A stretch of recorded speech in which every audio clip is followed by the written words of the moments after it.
हे काय लोक आहेत बघा, हे विचित्र आहेत. हे काय गैरसमज पसरून देऊन टाइम घालते आणि भरोसा नाही.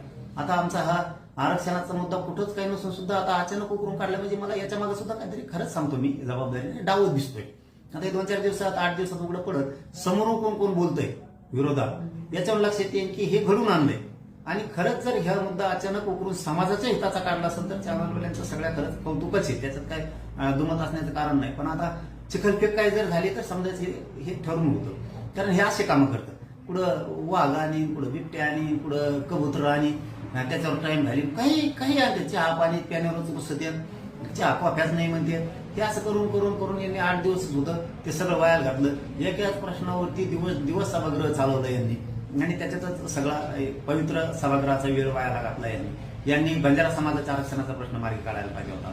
शेतकऱ्यांच्या कर्जमाफीपासून सगळ्या मालाच्या भावापर्यंतचा विषय, हे विषय सगळे मार्गी काढायला पाहिजे होते. त्याच्यात आरक्षणाच्या मराठ्यांचा विषय होता, सातारा संस्थांचं गॅजेट राहिला ते घ्यायला पाहिजे होतं. ते धनगरांचं आहे. मला वाटतं आता ज्वलंत मुद्दा आहे तिथं की उपोषणाला म्हटलं हल्ली समाजाचे बांधव सुद्धा त्या नागपूरला ते खूप मोठा समाज आहे राज्यात, त्यांच्या सुद्धा आरक्षणाचा प्रश्न मार्गी काढायला पाहिजे. हे जे सगळे प्रश्न होते आदिवासींचे प्रश्न तसेच राहिले, दलित मुस्लिमांचे तसेच राहिले आणि हे नुसते बोंबलत फिरले तिथं. आता 2-4 दिवसांनी बॅगा भरते, घरी येऊन झोपते, लागली काडी. शेतकऱ्याचं वाटलं झालं, मराठ्यांचं झालं आणि कोणालाच काही हाती लागू दिलं नाही.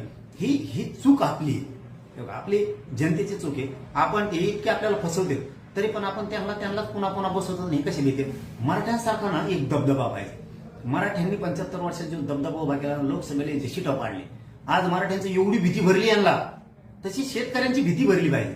निवडणुका आल्या ना यांना मतदानच नाही करायचं, पाडून टाकायचं. कारण यांचा जीव निवडून येण्याची आणि मग नेमका तिथंच घाव केला पाहिजे आपण गोरगरिबांनी.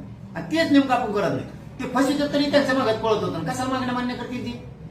हे गोरगरिबांनी खरंच समजून घेतलं. आता पुढे निवडणुका धपाधप पाडून टाकायचे. हे घरी बसले ना, हे नीटच होते. मराठा आरक्षणाच्या विरोधात जाणारा त्याला आम्ही 100% इथून पुढे घरी बसणार, तेव्हा घरीच.